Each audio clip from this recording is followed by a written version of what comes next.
우리가 인생을 살면서 막연하게 사는 것과 마음의 비전을 품고 사는 것은 다릅니다.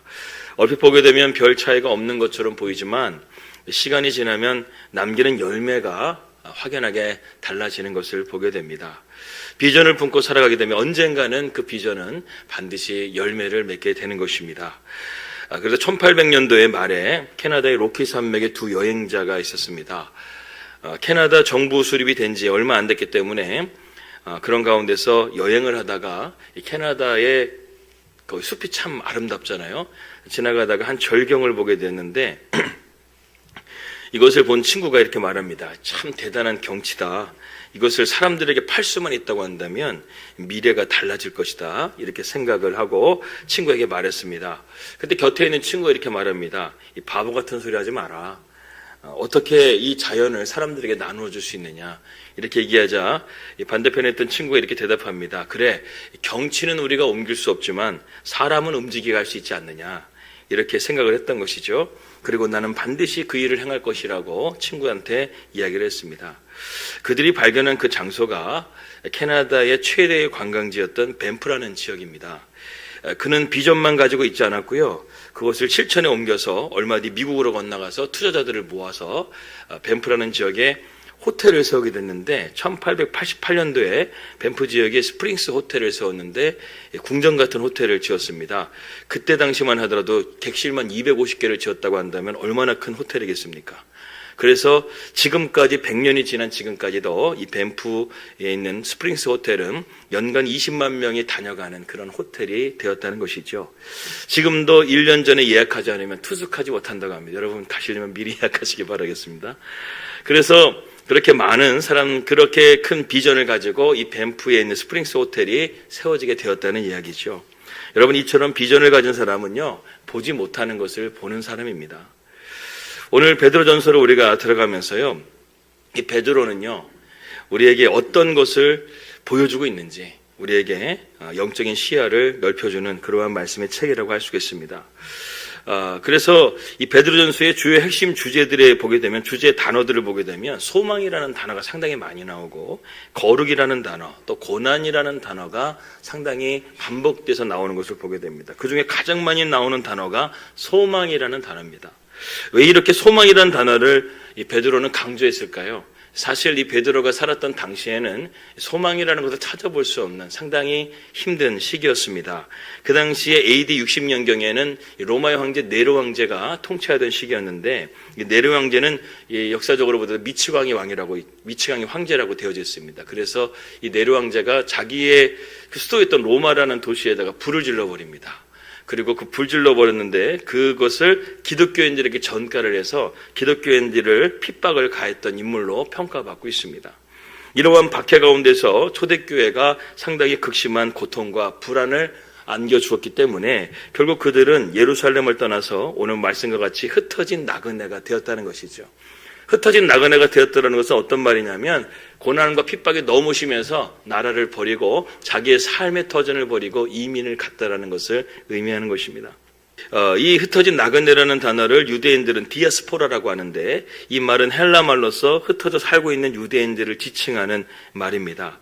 그런데 오늘 베드로 전서는 본문에서 보게 되면 더 광대하게 이것을 해석하고 있습니다. 유대인뿐만 아니라 예수님을 믿는 모든 이방인들까지도 포함해서 우리는 이 땅 가운데 흩어진 나그네와 같은 그러한 삶을 살아가고 있다라고 말하고 있는 것이죠. 중요한 것은 이들이 자기의 주거지역을 떠나서 다른 나라로 이민을 갔지만 더 중요한 것은 그곳에는 교회가 없었다라는 거예요. 로마는 그 당시에 로마 교회가 있었고 예루살렘은 그 당시에 예루살렘 교회가 있었는데 흩어져가지고 이제 다른 나라로 이민 가게 됐는데 그곳은 예배당도 없고 교회를 개척할 수 있는 그런 상황도 아니었다라는 것이죠. 그렇기 때문에 그들에게는 참 소망이 절박했다는 것입니다. 그곳에서 하나님을 붙잡고 살아가는 믿음을 갖기 위해서는 하나님에 대한 진짜 소망이 필요했다는 것이죠. 그래서 이 베드로전서를 그래서 고난 중에 피어나는 꽃이라는 그러한 별명을 가지고 있습니다. 고난 속에서도요, 꽃이 피어난다는 것이죠.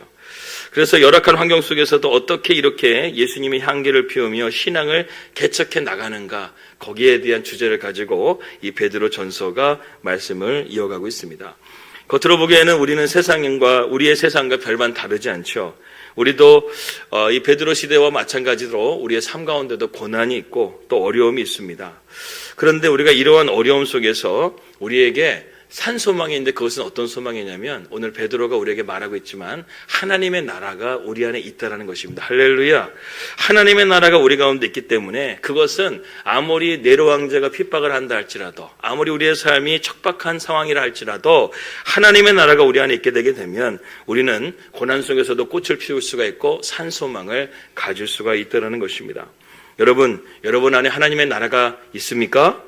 여러분 하나님의 나라가 있다고 한다면요, 저 미국의 트럼프 대통령도 여러분들이 하나님의 나라를 빼앗아갈 수 없고 러시아의 푸틴이나 북한의 김정은도 빼앗아갈 수가 없다는 것입니다.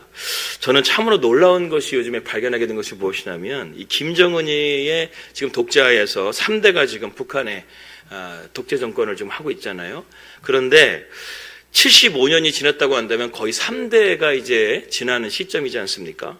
근데 3대가 이어져 오는 가운데서요, 계속해서 들리는 보고에 의하면 북한의 지하교회가 계속해서 생겨나고 있다는 거예요. 여러분 어떻게 그런 핍박 가운데서 고난 속에서 그 지하교회가 계속해서 이렇게 3대를 이어가면서 이어갈 수 있을까? 6.25가 터지기 전까지는 뭐 평양에 대부흥도 있었고 그 당시에는 북한 쪽에 더 많은 부흥의 물결들이 있었기 때문에 많은 믿는 자들이 있어서 우리 이해가 됩니다. 2대까지는 이해가 됩니다. 근데 3대는 우리가 좀 이해하기가 좀 어렵지 않습니까? 지금까지도 계속해서 그 믿음의 신앙의 계승을 이어가고 있는 그러한 모습을 보게 되면서 이런 생각을 해보게 됩니다. 신앙은요, 환경을 탓할 것이 아니라는 거예요. 우리 안에 영원한 하나님의 나라가 있고 예수님이 계시면 우리는 초막이나 궁궐이나 그 어디나 하나님 나라가 될 줄 믿습니다. 그래서 저는 하나님의 나라를 품고 살아가는 나그네와 같은 우리의 삶이 어떻게 보게 되면 이 세상 가운데 디어스포라와 같은 그러한 삶이라 할지라도 우리의 마음 가운데 하나님의 나라에 대한 비전이 있다고 한다면 우리는 오늘도 믿음으로 담대하게 걸어갈 수가 있는 것입니다. 여러분 정거장과 종착장의 차이를 아시죠? 여러분들 우리 인생은요 지금 정거장입니다. 이 세상의 종착점이 아니라는 것이죠. 그래서 여러분 삶 가운데 막혀진 문제가 있고 어려움이 있다 할지라도 이게 끝이라고 생각하지 마세요. 정거장일 뿐입니다. 다시금 출발하면 되는 거예요. 우리가 진정으로 가야 될 것은 종착점은 하나님의 나라인 줄 믿으시기 바랍니다. 그러한 소망을 품고 우리가 디아스포라의 비전의 사람이 될 수 있기를 주님의 이름으로 기도합니다. 그렇다고 한다면 우리가 오늘 디아스포라의 비전을 갖추기 위한 영적인 조건 3가지를 여러분들과 함께 오늘 나누고자 합니다. 첫 번째는 무엇이냐면 택하심의 확신이 필요합니다. 한번 따라해 볼까요? 택하심의 확신이 필요하다. 우리에게 디아스포라의 비전이 있기 위해서는요, 먼저 하나님에 대한 택하심의 확신이 필요합니다. 오늘 2절 말씀 함께 다 같이 한번 읽어주십시오. 시작. 곧 하나님 아버지의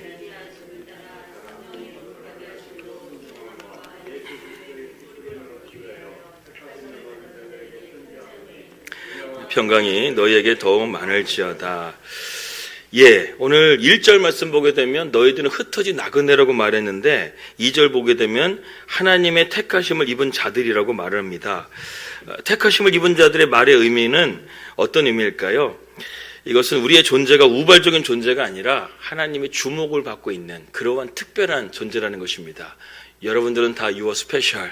정말 하나님 앞에 정말 특별한 존재인 줄 믿으시기 바랍니다.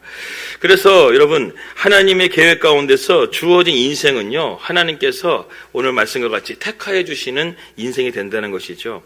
오늘 이 2절 말씀은요, 신학적으로 상당히 중요한 말씀인데 성경에 보게 되면 성부와 성자와 성령 하나님이 동시에 들어가는 말씀 구절들이 많지 않습니다. 그런데 오늘 2절 말씀 보게 되면 하나님 아버지 성부가 나오고 성령님이 나오시고 그 다음에 예수 그리스도 성부 성자 성령 삼위일체 하나님이 동시에 우리에게 말씀하시는 게 뭐냐면 너희들은 이 삼위일체 하나님께서 택하신 존재라는 거예요. 할렐루야. 단순하게 예수님께서 우리를 구원해 주신 존재가 아니라 성부 하나님, 성령 하나님, 그리고 성자 예수님께서 저와 여러분들을 택하여 주신 존재라는 것입니다. 그렇다고 한다면 여러분, 성부 하나님께서는 우리를 택하여 주신 은혜가 어떤 것이 있을까요? 오늘 2절 말씀 보게 되면 성부 하나님은 우리를 미리 아신다고 말씀하고 있습니다.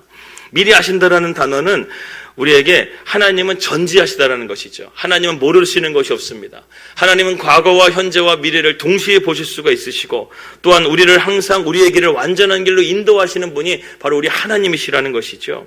그렇기 때문에 하나님께서는 창세전부터 우리를 택하여 주셔서 우리의 삶의 끝까지 모든 여정을 지켜봐 주시고 인도해 주시는 분이 바로 우리 하나님이시라는 것입니다.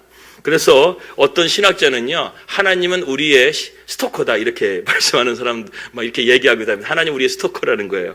하나님은 우리의 삶을 가만히 내버려 두지 않는다는 거예요. 우리가 잘못된 길을 걸어가도 우리의 길을 완전하게 하시고 또 위험한 길을 걸어갈 때나 우리 그때는 우리가 그것을 걸려 넘어지지 않도록 우리를 지키시고 보호해 주시는 진정한 스토커, 우리 말이 좀 이상하지만 우리를 진정으로 지켜봐 주시는 감찰하시는 하나님, 그 하나님이 바로 우리 하나님이라는 것이죠. 우리의 삶의 모든 것을 아시는 하나님께서 우리의 길을 인도해 가신다고 한다면 우리는 얼마나 안심이 되고 평안한 길을 걸어갈 수 있겠습니까? 그러므로 여러분, 성부 하나님의 은혜가 여러분들과 함께 하심을 믿으시기 바랍니다. 하나님은 여러분들의 과거와 현재와 미래를 다 알고 계세요. 이번 한 주 동안 어떤 일이 일어날지 하나님은 다 알고 계세요. 그러니까 어떤 일이 일어나든 걱정하지 마세요. 하나님은 다 알고 계시고 해결 방법도 다 알고 계시기 때문에 그 하나님께서 그 하나님을 우리가 온전하게 바라보며 믿음으로 담대하게 나아가시기를 축복합니다. 두 번째는 성자 예수님의 은혜가 있습니다. 성자 예수님의 은혜는 오늘 2절 말씀 보게 되니까 어떤 은혜죠? 바로 핏부림의 은혜가 있다는 거예요. 보혈의 은혜가 있다는 것입니다. 성자 예수님은 우리가 잘 알다시피 십자가의 은혜를 주시는 분이시죠. 그분은 말이 아니라 행동으로서 하나님의 사랑을 우리에게 보여주셨습니다.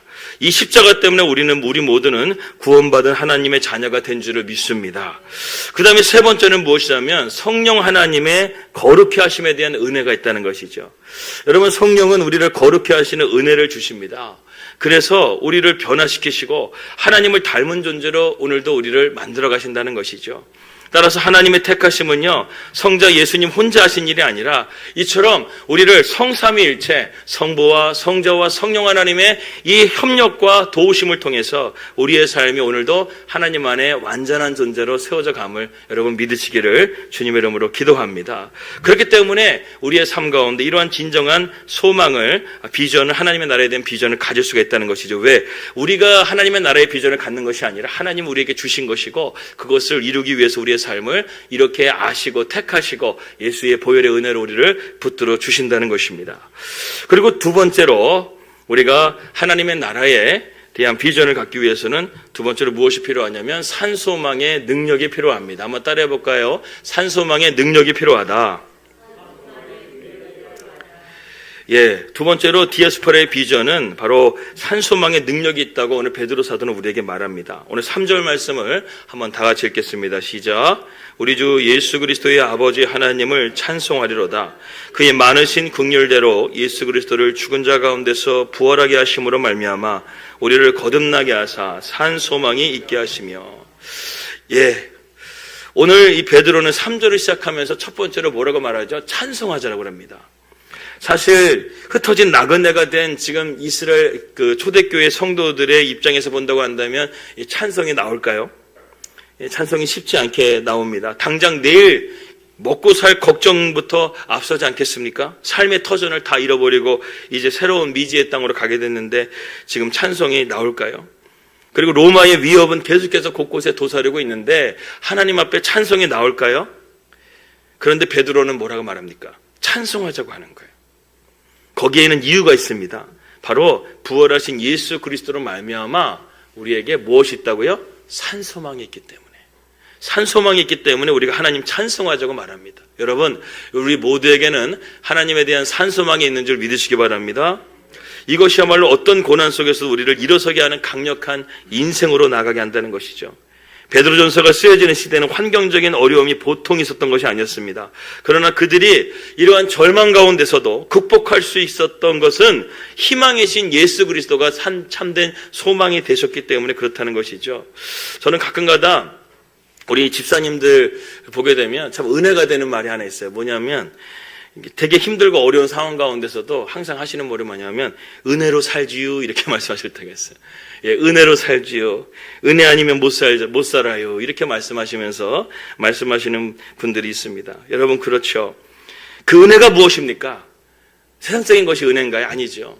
하나님의 은혜, 예수 그리스도의 그 은혜가 있기 때문에 우리가 어려움 속에서도 소망을 가지고 살아갈 수가 있다는 것입니다. 그렇습니다. 우리는 은혜로 살아가는 것입니다. 그 은혜의 근원이 예수 그리스도가 되시기 때문에, 예수 그리스도는 우리의 진정한 산 소망이 되시기 때문에 부활과 생명을 주시고 우리의 삶 가운데 모든 저주와 질병과 고난과 사망을 끊으시는 분이 우리 예수님이시기 때문에 그 주님을 붙잡고 나아갈 수 있다고 한다면 우리의 삶 가운데 진정한 소망이 함께할 줄을 믿습니다. 어떤 목사님이 암에 걸리셨는데 항암 치료도 받고 방사선도 치료도 이제 치료 잘 받아가지고 이제 완치 판정이 되셨습니다. 그래서 어떻게 그 목사님 그렇게 치료가 잘 됐냐 이렇게 물으니까 이렇게 대답을 하시더라고요. 사실 처음에는 암이라는 소식을 듣고 무척 힘들었다고 합니다. 그런데 어느 날 갑자기 기도하는데 이런 믿음을 주시는 거예요. 암이 아무리 세도 네 안에 있는 예수님이 더 세다. 이런 믿음의 확신을 주시는 거예요. 그래서 왜 이런 말씀을 하나님께서 나에게 주시는 걸까 생각이 들어가지고 있었는데 어느 날 이제 그 병원에 가가지고 의사 선생님한테 이런 얘기를 들었다고 합니다. 암에 대해서 설명을 듣는데 사실 암이라는 것은 우리 안에 있는 세포인데, 세포 중에 하나인데 그것이 좀 괴팍하고 말썽꾸러기라서 자신을 제어할 존재가 있으면 함부로 말썽을 못 부린다는 거예요. 그 앞에서 함부로 날뛰지를 못한다는 것입니다. 그런데 자신을 제어할 자가 아무도 없으면 천방지축으로 날뛰어서 가슴에 갔다가 또 콩팥에 갔다가 머리에 갔다가 여러 가지로 이렇게 암세포가 퍼진다는 것이, 그렇게 돌아다니다가 결국 사람을 지치게 해서 죽게 만드는 것이 바로 암이라는 거예요. 근데 이 하나님의 이 말씀을 붙잡고 내 안에 예수님이 나를 다스리신다, 이 마음을 가지고 그렇게 기도하면서 치료를 받았는데 이 목사님이 나았다라는 것이죠. 무엇입니까? 이 목사님 안에 예수님이 다스리고 계시니까 이 암이 제어가 된다는 거예요. 할렐루야. 그렇게 돼서 그 암이 치유가 됐다라는 것을 고백하시는 것을 제가 듣게 되었습니다. 그렇다면 여러분, 우리는 늘 넘어지고 쓰러지게 되죠. 그러나 우리 안에 부활과 생명이신 예수님이 우리를 다스려 주신다고 한다면 우리는 다시금 일어설 수가 있는 것입니다. 그 예수님이 우리의 진정한 산소망이 되심을 믿고, 여러분 한 주간의 삶 가운데서도 무너지지 마시고 포기하지 마시고 하나님의 나라를 붙잡고 나아갈 수 있는 저와 여러분들이 되시기를 주님의 이름으로 기도합니다. 이 마지막 세 번째로는 우리에게 영원한 유업을 바라봐야 됩니다. 함께 따라해볼까요? 영원한 유업을 바라보라. 예, 아브라함이 하나님의 영원한 유업을 바라보면서 갈대아 우리를 떠났던 것처럼, 또 모세가 하나님에 대한 비전을 바라보며 출애굽을 했던 것처럼 하나님께서는 언제나 하나님의 택하신 자녀들에게는 영원한 유업, 하나님의 비전을 주십니다. 오늘 4절 말씀 함께 다 같이 한번 읽겠습니다. 시작. 썩지 않고 더럽지 않고 새하지 아니하는 유업을 있게 하시나니 곧 너희를 위하여 하늘에 간직하신 것이라.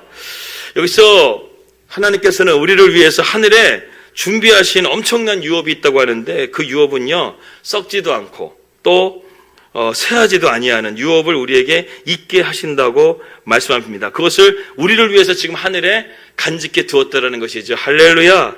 그러니까 여러분, 우리는 이 땅 가운데서 비록 우리가 세상 사람들처럼 뭐 큰 부자가 아니오고 또 세상의 어떤 부귀와 영화를 누리지 않는다 할지라도 여러분들은 진정한 부자인 줄 믿으시기 바랍니다.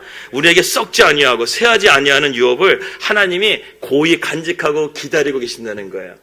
그래서 우리가 이러한 것을 소망하며 바라보며 나아가야 된다는 것이죠. 여러분 진짜 그렇습니다. 우리의 참 소망은 하늘나라에 있다는 거예요. 그 베드로가 지금 흩어진 나그네, 너희들의 인생의 나그네, 너희들은 정거장, 이렇게 말하는 것은 무엇이냐면 하나님이 우리의 삶 가운데 진정한 축복을 준비해 두신 곳은 이 땅이 아니라는 거예요.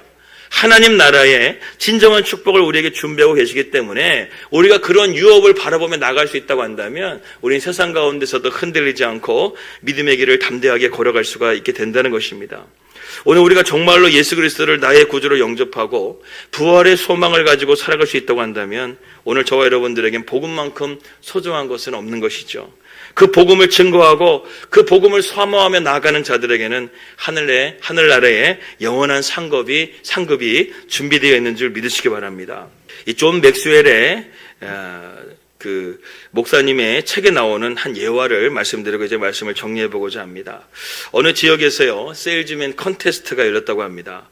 많은 청중들을 모아놓고 자기가 판매하는 물품들을 가지고 와서 홍보하는 시간인데, 홍보를 제일 잘하는 사람에게는 청중들이 박수를 크게 보내주었다고 합니다. 그래서 이 박수 소리에 따라서 심사위원들이 심사를 하게 되는데, 그 첫 번째 나온 사람은 보험 판매자가 나왔는데 얼마나 잘했는지 사람들이 우리와 같은 박수와 함께 벨이 5번 울렸다는 거예요. 두 번째 나온 사람은 컴퓨터 판매자였는데 이 사람은 처음보다 못했는지 벨이 3번 정도 울렸다고 합니다. 그리고 세 번째 나온 사람도 세 번째 더 못해가지고 벨이 1번 울렸다는 거예요.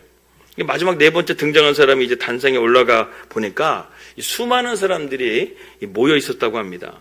이렇게 많은 사람들 앞에서 내가 지금 무엇인가를 홍보하고 알려줘야 된다고 한다면 진짜 가치 있는 것을 한번 홍보해야 되겠다. 이러한 갑자기 마음이 뜨거움을 주셔가지고 갑자기 자기가 소개할 제품을 내려놓게 되고 우리의 인생의 참 보배이신 예수님을 그 수많은 사람들 앞에서 증거하기 시작한 겁니다. 마치 제가 금요일날 여러분들에게 보여드렸던 화이트스톤의 그 발레와 같이 미스 유니버스 대회에서 자기의 장기자랑을 보여줄 수 있는 유일한 그 곳에서 그가 그 고난의 길 비아 돌로로서라는 그 찬양을 통해서 발레로서 하나님을 예수님의 십자가를 드러냈던 것처럼 이 세일즈맨도 자기가 이 많은 사람들 앞에서 무언가를 홍보해야 된다고 한다면 예수님을 전해야 되겠다는 그런 마음이 있어서 그렇게 예수님을 전했죠. 끝났습니다. 열심히 전했어요. 예수님이 우리의 참된 구원이십니다. 참된 복이십니다. 열심히 전했습니다. 그렇게 했는데 끝났는데 청중들이 조용한 거예요. 박수가 하나도 안 들렸습니다. 그래서 이 사람이 받은 그날의 상의 이름이 바로 벨도 하나도 울리지 않아가지고 노벨상입니다. 벨이 하나도 울리지 않았다서 노벨상이라고 합니다. 여러분 그렇죠. 지상에서는 우리가 어떻게 보게 되면 박수를 못 받을 수도 있습니다. 그러나 진짜 박수는 그것이 아니라는 것이죠. 지상에서 아무리 큰 박수를 받아도 천국에 가면 그런 모든 것들은 아무것도 아니라는 것이죠. 하늘나라에 가게 되면 우리는 진정한 노벨상을 받게 될 줄을 믿습니다. 최고의 상이잖아요, 노벨상, 그죠? 우리가 이 땅 가운데서 하나님의 나라를 위해서 살아갈 수 있다고 한다면 하나님은 최고의 유업, 상급을 우리에게 준비하고 계시고 우리에게 박수 쳐주시고 또 우리에게 칭찬과 영광을 주실 것을 믿습니다. 오늘 여러분 베드로는 흩어진 나그네에게 이런 비전을 우리에게 전하고 있습니다. 이것이 바로 디아스포라, 나그네의 비전입니다. 여러분 우리의 인생은요 정거장입니다. 종착점은 천국입니다. 우리의 삶이 나그네라는 것을 여러분 기억하시고 이 나그네가 마음속에 품어야 될 것은 무엇입니까? 우리의 종착점을 바라보는 거예요. 하나님의 나라를 바라보는 거예요. 그래서 우리에게 진정한 산소망이 되시고 또 우리에게 하나님께서 미리 아신 택하심의 은혜가 있고 또 우리의 삶 가운데 하나님께서 주시는 이러한 유업을 가지고 우리가 믿음으로 나아갈 수 있다고 한다면 이 나그네와 같은 인생도 소망이 있지 않겠습니까? 할렐루야! 우리의 삶 가운데 그런 소망이 함께 하시기를 기도합니다.